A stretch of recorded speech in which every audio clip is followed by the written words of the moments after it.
강혜신의 오늘의 미국.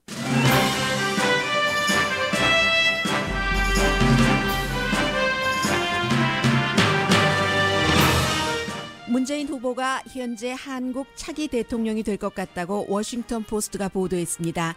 문재인 후보는 워싱턴 포스트와 인터뷰에서 미국이 한국의 민주주의를 존중해달라고 요청했습니다.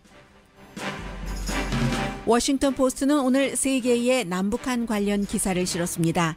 트럼프 대통령이 말조심을 해야 한다는 컬럼과 트럼프 대통령에게는 북한뿐 아니라 남한과의 문제도 풀어야지 되는 숙제라는 컬럼도 실렸습니다. 미국은 북한 핵 이슈를 풀기 위해 분쟁 지역 남중국해의 미군 순찰을 허용하지 않고 있다고 뉴욕타임스가 전했습니다. 러시아가 북한 이슈와 관련해 떠오릅니다. 북한이 중국 압박을 상당히 무시하는 태도는 러시아와의 거래라는 와일드 카드가 있기 때문이라고 로이터 통신이 전했습니다. 미국의 소매업계에서는 지금 소매업은 이대로 끝인가 이런 의문과 문제 해결 방안이 절실하게 논의되고 시행되고 있습니다. 미시시피주에서 한 장의사가 동성 결혼을 한 배우자의 장례식을 거부했다는 이유로 소송당했습니다. 이글즈가 호텔 캘리포니아를 고소했습니다. 프랑스 배우 브리짓 바르도가 일요일 치러지는 프랑스 선거에서 임마누엘 마크롱 후보에게 투표하지 말라는 선거운동을 하고 있습니다.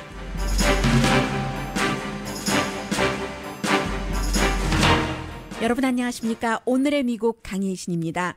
지금 며칠 남지 않은 한국의 대통령 선거는 한국 사람 물론이고 코리안 아메리칸 당연하게 큰 관심을 갖고 있습니다. 그런데 미국에서도 그 어느 때의 한국의 대통령 선거보다도 크게 지금 그 관심을 갖고 주시하고 있는데 너무 많은 언론들이 많은 내용들을 보도하기 때문에 오늘의 미국 1시간 동안에 다 소화할 수도 없는 노릇이고 대표적으로 오늘은 그 워싱턴 포스트에 하나는 그 아나 그 파이필드 일본 지국장이 워싱턴 포스트요. 한국에서 이제 그 한 레스토랑에서 어딘가요? 성남에 있는 레스토랑이군요. 문재인 후보를 만나서 인터뷰한 것. 그리고 일주일에 2번씩 워싱턴 포스트에 칼럼을 쓰는 어피니언 그 라이터가 트럼프 대통령에게 한 말. 또 다른 그 칼럼리스트가 이제 그 미국이 안고 있는 미국 대통령이 풀어야지 될 한국과 미국과의 관계에 대해서 좀 요약을 해드리겠습니다. 먼저 소개를 해드리는 문재인 후보와 그 아나 그 파이필드 일본 지국장과의 인터뷰는 제가 준비하다 보면 시간이 없어서요. 한국의 언론들이 혹시 이 내용을 보도를 했는가를 방송 들어오기 5분 전에야 검색할 수 있는 틈을 냈습니다. 검색을 해보니까 일부 그 언론들에서 보도를 하는데 신문과 방송에서 제가 그 워싱턴 포스트에서 원문을 보는 것과는 조금 뉘앙스가 달랐습니다. 그래서 이제 그 일부 그 언론에서는 이런 질문에 이런 답 이런 식으로 써서 제가 혹시 시간이 없어서 자세히 점검한 게 아닌가 하고 봤더니 아닌 것 같은데요. 이제 아나 그 파이필드 이 그 특파원이 인터뷰를 하고 나서 다 그 정리를 해서 기사로 작성을 했습니다. 근데 일부 한국 언론에서는 질의응답식인 것 같이도 나오고 약간 하지 않았던 그 질문 내용도 들어가고 하기 때문에 저는 그냥 제가 본 워싱턴 포스트와 문재인 후보와의 인터뷰를 정리해 드리겠습니다. 물론 저도 100% 다 할 수는 있는 것은 아니고 어쨌든 그렇습니다. 그리고 여러분들께서 너무 많이 알고 계시는 내용은 빼겠습니다. 그냥 뉘앙스만 전하겠습니다. 워싱턴 포스트의 제목 자체가 우선 눈에 띕니다. 미국의 문재인 후보가 한국 민주주의를 존중해 주기를 요청했다이고 그리고 이 제목에 사우스 코리아의 차기 대통령이 될 그 가능성이 있는 사람 likely next president ask 했다. 미국에 요청했다라고 표현을 하고 있습니다. 이제 그 여러 가지 그 미국과 그 트럼프 대통령과 한국과의 관계에 있어서 문재인 후보가 제일 먼저 그 중요하게 말한 것은 미국이 한국 선거에 어떤 그 영향을 미치려는 의도가 있다고 생각하지는 않습니다. 사드에 관한 얘기입니다. 그러나 정치적으로 아주 한국이 예민한 시기에 사드 배치를 이렇게 기습적으로 한 것은 바람직하지 않다고 얘기를 했고, 토론할 때 많이 들어보신 얘기예요.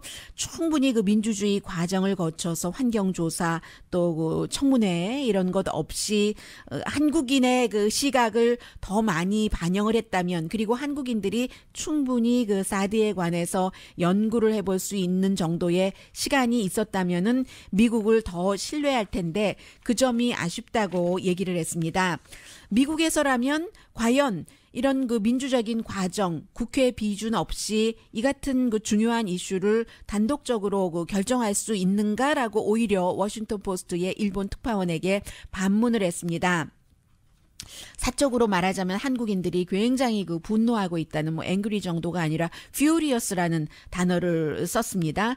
그리고 이제 워싱턴 포스트가 중간에는 사드 그 반대 운동가인 박희주 씨가 그 한겨레 신문과 인터뷰에서 한 말도 잠시 인용을 했는데, 미국이 원하면 얼마든지 돈을 갖다 주는 식민지냐 한국이, 이 정도 그 분노를 이제 대변을 해줬고요.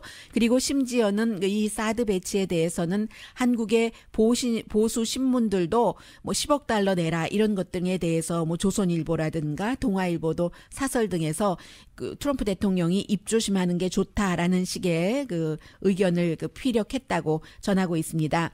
64세의 문재인 후보 노무현 그 대통령의 비서실장을 지냈다는 것, 그리고 이제 한국에서 지금 대통령 선거를 하는데 사드 배치 때문에 그야말로 그 외교 정책이 핫 이슈가 됐었다는 것을 강조를 하고, 그리고 무엇보다도 이제 그 햇볕 정책을 그 지키려는 햇볕 정책에 가까운 그런 후보이기는 하지만, 이제 워싱턴 포스트 특파원이 본 시각입니다. 더군다나 아나 파이필드 특파원이 굉장히 그 한국이라든가 북한 이슈에 대해서는 정통한 사람이기 때문에요. 이 표현이 좀 주목이 되는데, 문재인 후보도 지금 여러 가지 그 이제 주변에서 얘기하는 그 여러 가지와는 달리 박근혜 대통령이나 그 트럼프 그 미국의 대통령과 어떤 부분에 있어서는 아주 그 완전히 다른 사람이라고 말할 수는 없다, 이런 얘기도 하면서 개성공단의 경우 같은 경우는 이제 오픈하기를 원하고, 그리고 한국이 만일의 사태가 있었을 때 군사 작전권을 가져야지 된다는 것을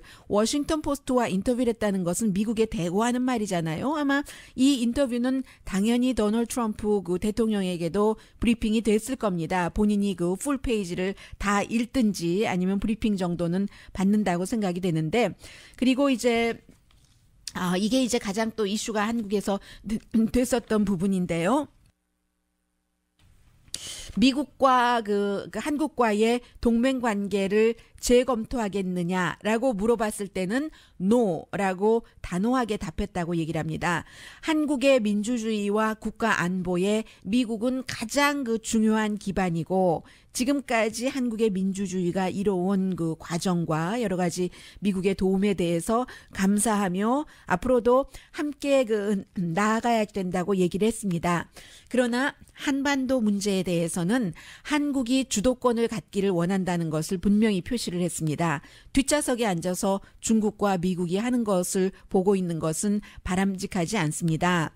그리고 이제 또 하나는 평양에도 갈 수 있다고 말을 했습니다. 워싱턴 포스트와의 인터뷰에서 문재인 후보가. 그러나 미국과 컨설팅 없이 북한과 직접 대화를 하는 그런 그 시도는 하지 않을 것이고, 그리고 이제 그 뒤에 다시 얘기를 하죠. 김정은과도 만날 수 있지만 그 만남을 위한 만남은 하지 않겠다고 얘기를 하면서 그 점에 있어서는 도널드 트럼프 대통령과 의견이 일치된다고 얘기를 했습니다.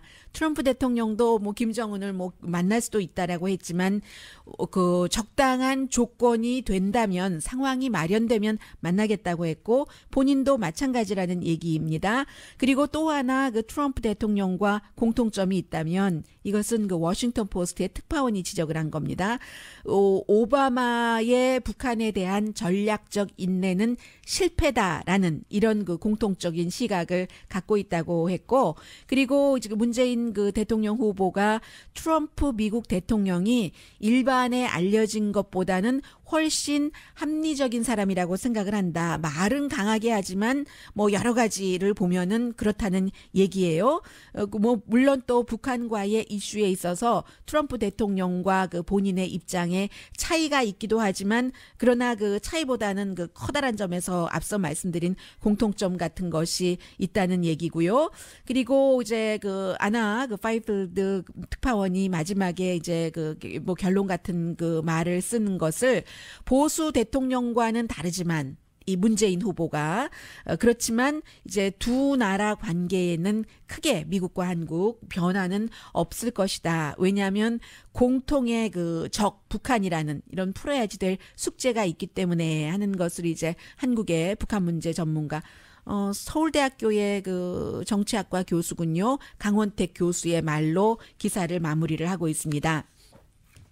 그리고는 이제 그 워싱턴 포스트의 그 데이비드 이그나티우스 컬럼니스트가 일주일에 2번 국제 관계를 주로 많이 쓰고 있기 때문에 이제 오늘도 컬럼을 썼는데 제목과 내용은 이 컬럼은 좀 약간 차이가 있긴 해요. 제목만 보면은 트럼프 대통령이 김정은 그 국방위원장과 이제 그 대화를 하는 것이 좋다인 것 같습니다. 제목에는 미국은 그 배드 가이들과 대화를 할 그 필요가 있다. 그러나 아주 조심스럽게 해야지 된다는 것이거든요. 그리고 사진에는 다른 그 배드가이, 뭐 미국의 입장에서 보면은 시진핑이 배드가이가 될 수도 있고 또 어제 그 전화 통화를 한 블라디미르 푸틴 러시아 대통령 그리고 뭐 필리핀 대통령 많은 사람들이 뭐 권력을 혼자 쥐고 있다는 그런 점에서는 배드가이가 될 수 있다고 보는 것인데 사진에는 트럼프 대통령과 김정은 이 두 사람만 실었기 때문에 마치 그 노스코리아의 북한 그 리더와 그 대화를 할 필요가 있다. 단지 조심스럽게 이렇게 쓰는 것 같은데 전체적으로는 제가 좀 전에 말씀드린 그런 사람들과도 가능하면은 대화를 하는 게 좋다는 것이죠. 큰 틀에서 얘기를 하고 있습니다. 미국의 가치라는 것은 반민주적인 리더에는 반대하는 것. 그게 이제 시진핑, 푸틴, 김정은인데 그러나 미국의 이득, 베네핏, 이해관계로 따지자면은 무엇보다도 누구와도 전쟁을 피하고 가능하면 협상하는 것. 이런 얘기요. 그래서 어떻게 보면은 트럼프 대통령이 굉장히 그 과거 로널드 레이건 대통령처럼 뭐가 내가 하면 된다 하는 식으로 좀 그 순진하다고 할까요? 나이브하다는 표현을 썼는데 그럴 수도 있는데 어쨌든 그 적절한 시기에 대화를 해야지 된다면 굉장히 그 조심스럽게 해야지 그 된다라고 강조를 하고 있습니다. 그리고 또 그 정도 말씀드리고요. 트럼프 대통령은 현상을 좀 완전히 그 흔들어 보려는 기본적인 야심이 있는 그 대통령이고 굉장히 자기중심적이고 자제력이 없고 경험은 너무나 없고 또 너무나 본능에 따르는데 본인이 이렇게 그 말을 해 나가는 과정과 결론을 내리는 그때까지 갈 때에 좀 조심스러움 같은 거 그 과정을 생각을 해야지 된다는 것을 이 컬럼니스트가 강조를 했습니다. 그리고 이제 그 또 하나의 컬럼에 보면은 이산 그 타로라는 사람이 쓴 그 세계에 관해서 분석을 한 역시 워싱턴 포스트의 기사인데 북한뿐만이 아니라 남한과도 문제가 있다 하면서 여러분들 다 알고 계시는 얘기입니다. 한국에서는 그 일부 사람들이 김정은보다도 도널드 트럼프가 지금 더 골칫덩어리다 이렇게 생각하는 사람들이 많다는 얘기예요. 지난주엔과 워싱턴 포스트가 이렇게 그 보도를 했는데 그 기사도 인용을 하면서 지금 이제 한국 대통령이 그 5월 9일에 역시 이 컬럼도 이 문재인 그 후보가 대통령이 된다는 것으로 보고 아예 그 이제는 다른 후보들은 이름조차도 언급하지 않습니다. 그래서 문재인 후보의 북한에 대한 시각이라든가 사드 문제는 미국과 한국과의 문제뿐만이 아니라 중국이 걸려 있기 때문에 그런 것들 해서 이것도 굉장히 그 지금 트럼프 대통령에게는 이슈가 되고 있고 동아일보 사설을 그 강조를 하고 있습니다. 그 트럼프 대통령이 그 말조심하기를 원한다. 한국과 미국의 동맹 관계가 흔들릴 때 누가 좋다고 웃겠는가. 김정은과 시진핑이 될 것이다. 라는 지적까지 했고요.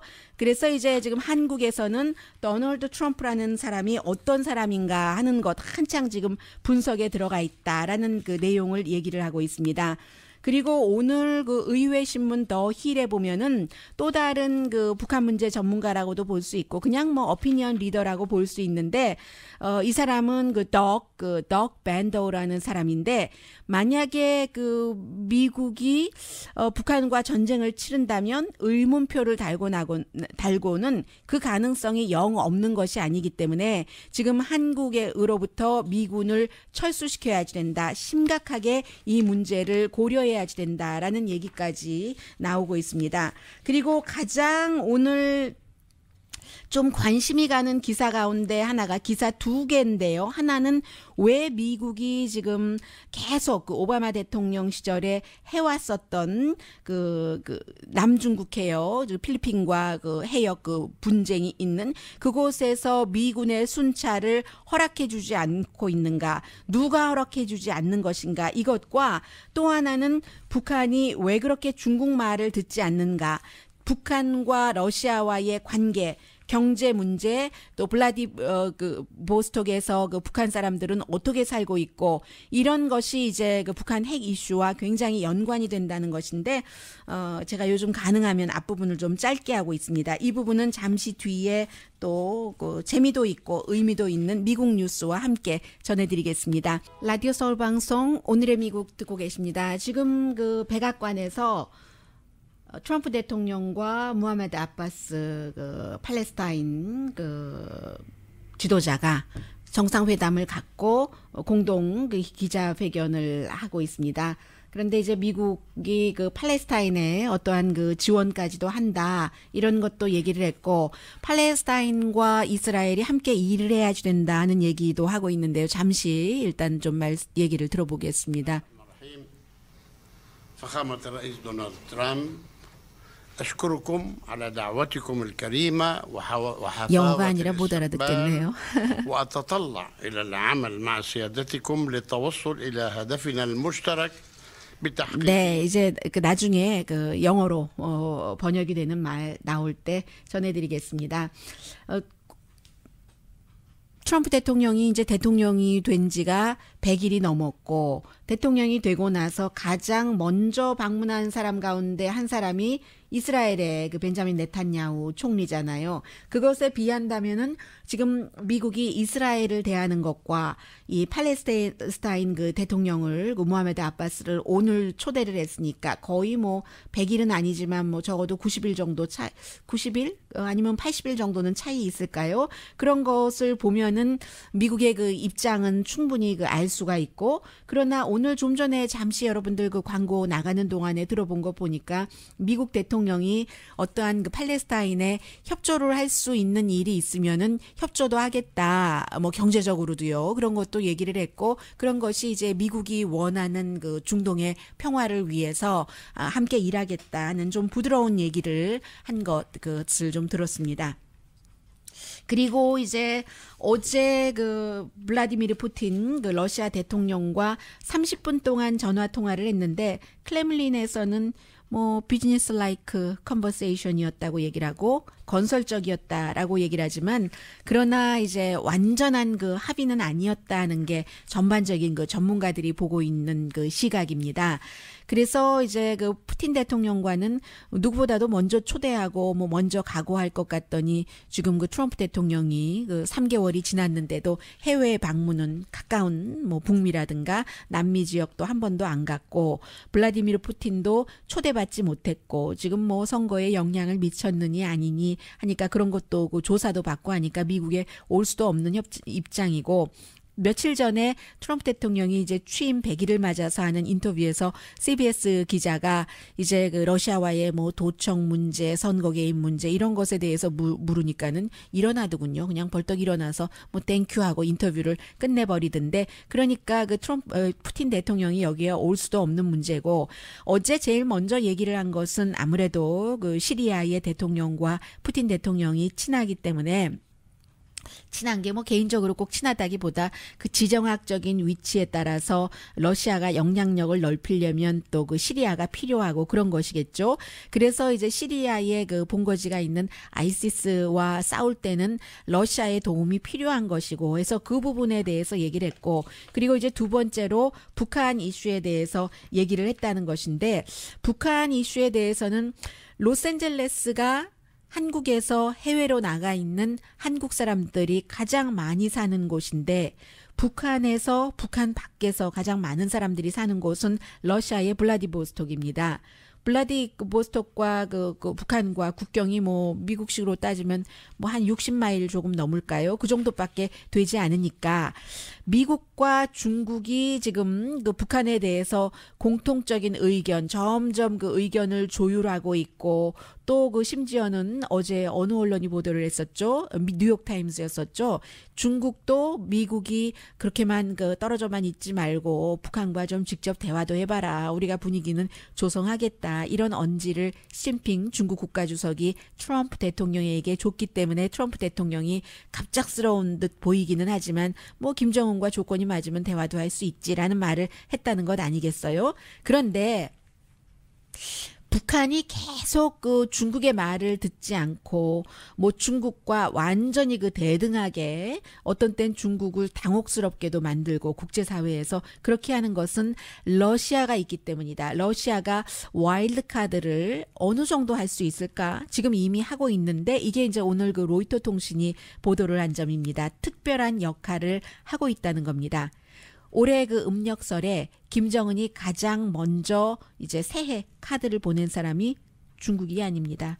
블라디미르 푸틴에게 먼저 보냈다는 거예요. 그래서 만일 중국과의 관계가 지금보다도 더 나빠지고 완전히 어그러지고 나면 러시아의 도움을 청할 수도 있고, 그리고 러시아와 북한 사이의 그 무역이 어느 정도인지는 모르지만 정확하게 파악은 안 되지만 분명히 증가되고 있고 철로를 놨잖아요, 러시아가.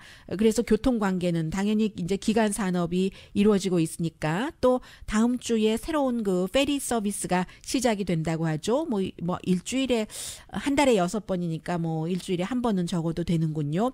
200명을 실어 나를 수 있고 1000톤의 물건을 실을 수 있는 블라디보스톡으로 가는 거죠. 이제 북한의 뭐 동쪽 뭐 항구에서 가는 거겠죠. 나진항이라든가.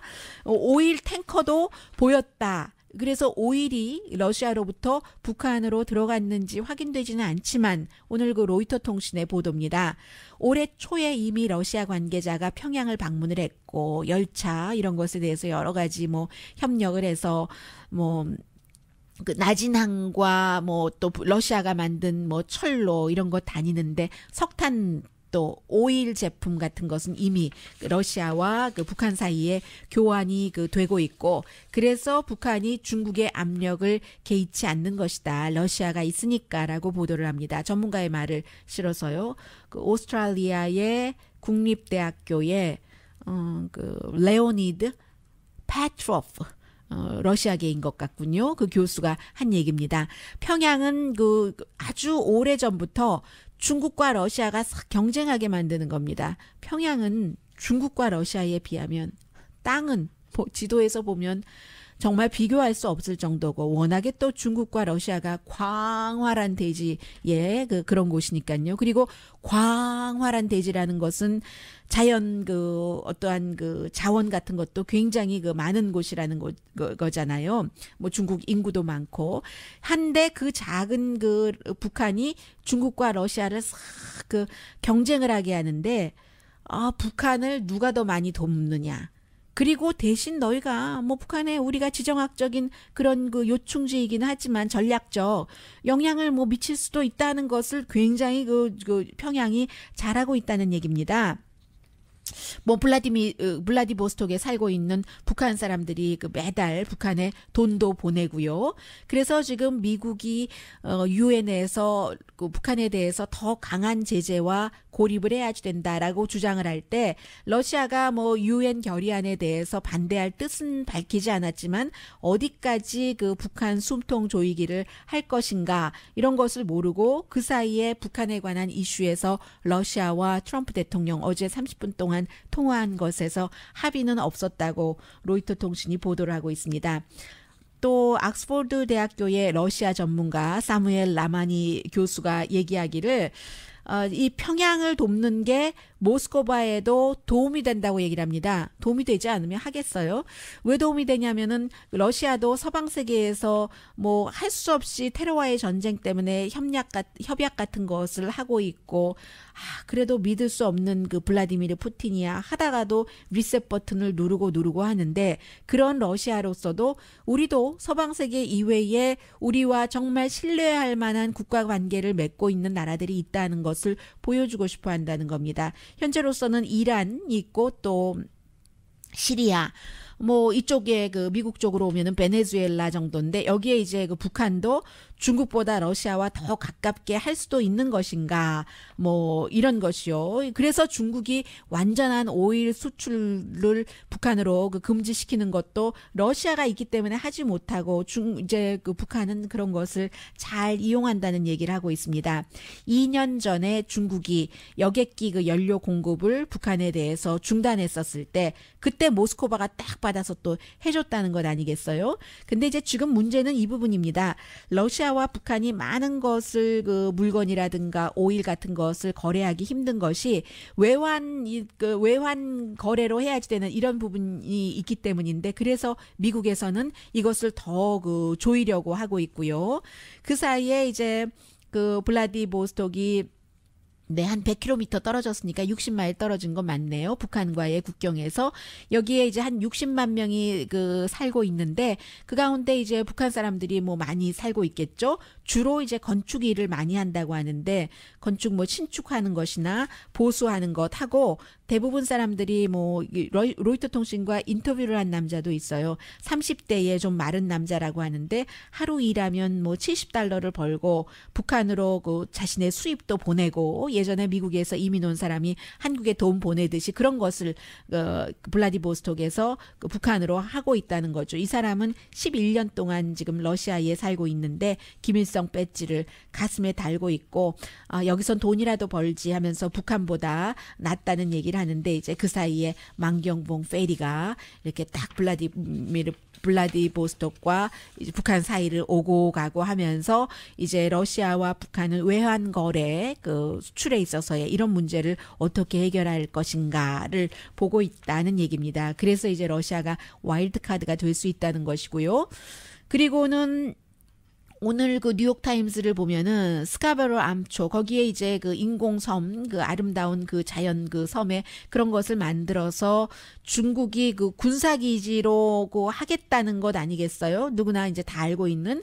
그렇기 때문에 이제 미국에서는 아시아에서의 미국의 위치와 세계의 그 평화와 안전 이런 것들 때문에 버락 오바마 대통령 시절에는 항상 이제 그쪽 지역을 미군 그 해군 함대가 순찰을 했답니다. 우리가 여기 있어 뭐 하는 것을 보여주는 거죠. 그런데 트럼프 대통령이 선거 캠페인을 할 때는 오바마 대통령을 굉장히 비난을 했었습니다. 아니 그 남중국해 그런 그 이슈에 대해서 오바마 대통령이 너무 약하다고, 아무 문제도 하지 못하다고 국제 해역 그 방어에 대해서 비난을 했는데, 오히려 트럼프가 대통령이 되고 나서 미국 그 태평양 사령관이 그런 것인지 아니면 누가 그런 것인지, 태평양 사령관이 그런 것이 아니라 뭐 국방부 장관이 그런 것인지 아니면 또 뭐 여러 뭐 합참의장이 그런 것인지, 합참의장 아래에 합참부에서의 누군가가 그런 것인지, 해군이 지금 요청을 몇 번이나 했는데도, 예를 들어서 태평양 사령관을 포함해서요, 요청을 했는데도 우리 그 미 해군 함대가 남중국해 그 스카보로 암초 그 인근을 좀 정찰을 해야 되겠습니다. 매년 우리가 늘 하던 것을 지금 트럼프 행정부 들어와서 못하고 있어요 라고 3번이나 요청을 했는데도 다 거부가 됐다는 얘기입니다. 그것이 이유는 너무 간단한 겁니다. 지금 뭐 미국이 북한과의 문제에 대해서는 아무래도 그 중국에 의존을 하고 있기 때문에, 중국이 원하는 것을 미국과 직접적으로 딱 미국의 해가 되지 않는 것이라던가 이런 것은 그럼 중국 뜻대로 좀 해주세요. 뭐 하세요. 뭐 대신 이것만 북한만 좀 단속해 주세요. 하면서 이것을 주고받게 한다는 그런 그 보도가 오늘 뉴욕 타임즈에 실렸습니다. 렉스 틸러슨 그 국무장관만 하더라도 청문회에 나와서 이 중국의 그 남중국해 뭐 그런 거 인공섬 만들고 군사기지 만들고 하는 것에 대해서 대단히 비난을 했었는데, 그래서 지금 국제 관계에 있어서는 몇 개월 불과 지나지 않았잖아요. 모든 것들이 원래 그 예정됐던 그대로 다 그 진행되기는 그 상당히 힘들다 하는 것도 말씀드리겠고요. 네, 미국적인 것 하나 전해드리자면 이번에 그 한국의 대통령 선거 그 후보 토론에서 아주 그 처음 나왔던 이슈 가운데 하나가 동성애자의 권리 문제. 이게 뭐 군대 쪽에서 것을 먼저 그 해서 그 전반적으로 사회적인 것에도 약간은 언급이 됐었는데, 미국에서는 이제 뭐 군에서는 당연히 이제 허용이 됐고요. 오바마 대통령 말기에 요즘에 무슨 뭐 웨딩 케이크를 안 만들어 준다느니, 웨딩할 때 꽃 어레인지먼트를 안 한다더니, 그런 것은 분쟁이 많이 있었습니다만은 사람과 사람 사이에, 커스터머와 이제 업주 사이에, 오랜 커스터머였는데도 맨날 늘 수십 년 꽃을 팔다가도 제가 이번엔 결혼 꽃인데요. 결혼 누구랑 하세요? 해서 남자랑 한다 그러면 안 하고 뭐 이랬잖아요. 그런데 장의사까지도 지금 그런 일이 있어서 고소를 결국은 했네요. 82세의 미시시피의 그 한 남자가 숨졌습니다. 그런데 이 남자가 52년 동안 남자와 결혼을 해서 파트너로서 살아왔던 거예요. 그런데 82세니까 미리 그 장례 준비를 조카가 다 해서 로컬에 있는 장의사와 다 모든 것을 그 예약을 끝마친 겁니다. 그런데 이제 이 82세 이분이 이제 그 심장 질환으로 갑자기 돌아가시게 됐어요. 2016년 지난해 5월이었습니다. 그런데 이제 장의사가 이 사람이 동성애자와 결혼을 해서 52년을 살았다는 것을 알고 난 뒤에는 피카윤에 있는 장의사인데 우리 보내주세요, 뭐 트럭 보내주세요, 뭐 이렇게 얘기를 하니까 안 보내주고 그 사람의 장례를, 결혼보다도 사실은 이 문제는 더 인간의 마지막 가는 길이기 때문에요. 그런데 할 수가 없다고 얘기를 하니까 그야말로 그 상주를 포함해서 모든 사람들이 황당한 거죠. 파트너로 52년 동안 살았던 사람은 내 몸에서 모든 공기가 빠져나간 것과 같았다.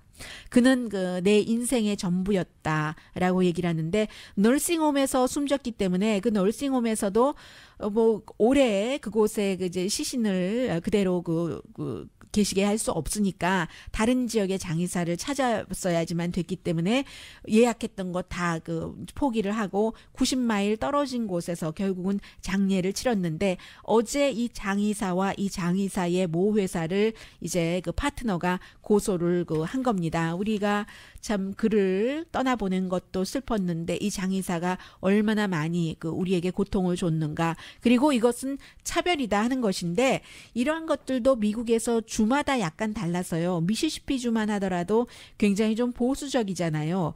주의 법이라든가 여러 가지 로컬 법으로 이 같은 52년 동안이나 결혼을 하고 살았지만 동성애자의 권리를 확실하게 보호해 줄 수 있는 장치가 아직은 없기 때문에 이제 이런 것들이 어제 소송에 들어갔고, 미국에서는 미시시피주처럼 보호가 철저하지 않을 때 연방 차별금지법을 적용을 시키는데, 1964년도의 민권법이요. 아주 가장 일반적이죠. 인종, 피부색, 남자, 여자, 성별, 종교, 어느 나라에서 태어났는가 이런 것에 대해서 그 사람의 뭐 일할 때나 집 렌트할 때, 집 살 때 다 차별하면은 안 된다 하는 그런 민권법을 적용을 시키고 있습니다. 그 유명한 올림픽 수영 메달리스트 세밀리 박사가 뭐 얼마 전에 숨지셨는데, 메달리스트였는데도 불구하고 이 캘리포니아주에서 집을 살 수가 없었다잖아요. 동양인이라서.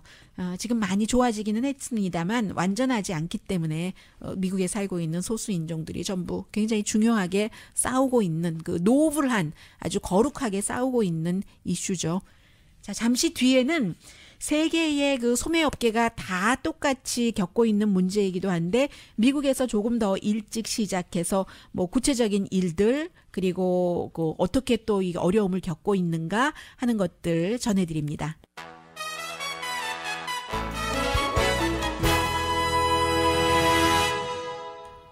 라디오 서울 방송 오늘의 미국 듣고 계십니다. 네. 올해 그 사람들이 뭐 실업률도 미국의 경우요 낮아지고 또 경제도 성장할 것으로 예상되고 소비자가 뭐 돈 지갑을 열지 않는 것도 아닌데 그런데도 소매업은 굉장히 어려운 한 해를 이미 뭐 지금 5월 초까지 겪고 있고 앞으로도 그럴 것이라는 건데 이게 소비자가 돈을 쓰기는 쓰는데 돈 쓰는 패턴이 바뀌어서 그렇다는 얘기입니다. 그래서 미국의 뭐 아주 큰 그 9개의 소매 그 체인이 챕터 11 파산 선고를 했고 9만 명이 일자리를 지난해 10월부터 잃어왔는데 이게 이제 어려움의 시작일 뿐이라는 얘기를 하고 있습니다. 스토어 문 닫기는 계속되고 올해뿐만이 아니라 내년까지도 마찬가지라는 얘기예요. 이제 당연한 것은 뭐 여러분들께서 예상하는 것처럼 온라인인데 온라인과의 경쟁뿐만이 아닙니다. 일단 지금까지 이제 파산 선고를 한 그 미국의 큰 소매업소를 보면은 옷 파는 리미티드, BCBG 맥스, 그 아즐리아 한국분 여성분들 좋아하시는 또 라디오 쉑도 뱅크롭시 파산 신청해서 뭐 소매업소가 올해 들어서 지금까지 3,100군데 스토어를 문을 닫아서 지난해에 다 합친 것보다도 더 많다고 하네요. 뭐 JCPenney 같은 경우도 추가로 지금 올해 138군데 스토어 문 닫죠. Sears, Kmart 브랜드도 지금 150군데 정도는 문 닫는다고 하고 메이시도 100군데 스토어 문 닫고 참 미국의 그 큰 그 쇼핑몰이 1,200개가 있답니다. 그 쇼핑몰 하나에 쇼핑몰 뭐 하나만 있는 것은 아니니까는요.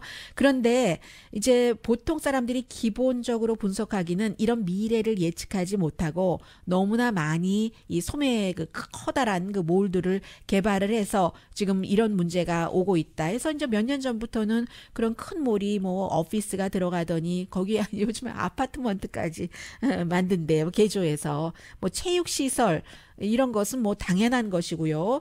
그래도 이게 문제가 풀리지가 않으니까 계속 소매업계에서는 제가 지금 오늘 아침 NPR 방송의 보도를 전해드리고 있습니다. 소매업이라는 게 사람들이 걸어 사서 물건 사는 이런 업계는 이제 끝인가? 끝은 아니래요. 변형되는 과정이라고 하는데 늘 변화가 있었는데 1950년대도 60년대도 70년대도 지금은 지난 50년 60년 사이에 소매업계의 변화보다 너무나 임팩이라든가 변화가 큰 변화라고 할까요? 그런 지적들을 하고 있고 예전에는 좀 세대에 걸쳐서 변화했다면 지금은 하룻밤의 변화가 된다는 겁니다. 그래서 이제 사람들이 정말 하룻밤에 일자리를 잃고 헤매는 그런 사람들이 굉장히 그 많아져서 특히 가스 스테이션, 뭐 그로서리 스토어 같은 데서 일하시는 분들이 뭐 그런 그 어려움을 많이 그 겪고 있고요. 그리고 이런 그 리테일 스토어 같은 경우는 리테일 스토어에서 해고되고 나면은 식당 같은 것은 그래도 뭐 눈으로 보기만 하고 온라인으로 살 수 있는 게 아니기 때문에 뭐 요즘은 뭐 딱딱 그 주문형 그 맞춤형 배달도 미국에도 음식 많이 있습니다만 그래도 식당은 조금 나아서 식당이 조금 그 좀 커지는 곳 그쪽으로 사람들이 몰리기는 몰리는데 리테일 업계에서 일하는 사람들이 너무나 지금 스트레스를 받고 있는다는 겁니다. 기본적으로는 온라인 이커머스 때문에 그렇고 또 자동화 때문에도 중국이 문제가 아니라 자동화가 문제다라고 얘기 많이 하잖아요. 그리고 이제 우리 가게가 언제 문 닫지 이런 걱정까지 많이 하고 있는데 정치인들은 석탄업계 문 닫는 것, 제조업계 문 닫는 것까지는 얘기를 하지만 아직까지 이 리테일 업계에 보통 사람들이 하루아침에 일자리를 잃는 이런 것에 대해서는 워낙에 그 민간 그 기업이긴 했지만 그래서 민간에서 스스로 방법을 찾아가고는 있지만 그것만으로는 이제 그 한계에 왔다는 그런 그 NPR 방송의 보도입니다. 잠시 뒤에 브리짓 바르도 정말 그 머리는 아름다웠어요. 예전에요. 지금 말고요. 그리고 데스페라도 호텔 캘리포니아 이글스 전합니다. 시간 아끼려고 그냥 왔습니다. 라디오 서울 방송 오늘의 미국 듣고 계십니다.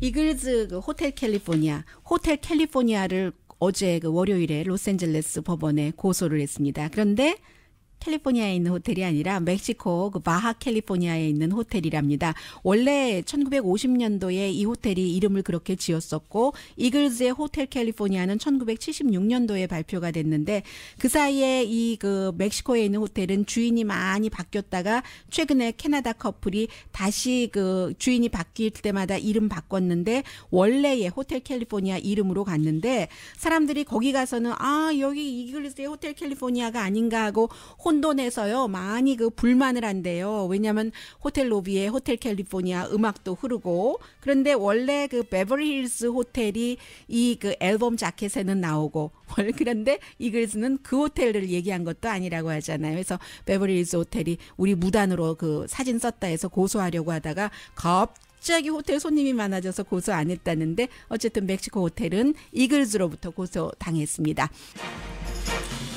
이 프랑스의 남자와 여자의 대결이잖아요. 일요일에 선거 치러지는데 남자 뭐 20몇 년 연상의 여인과 함께 사는 임마누엘 마크롱은 눈빛이 차갑고 동물에게 잘할 것 같지 않다. 그에게 투표하지 말아라 하는 게 브리짓 바르도의 메시지입니다.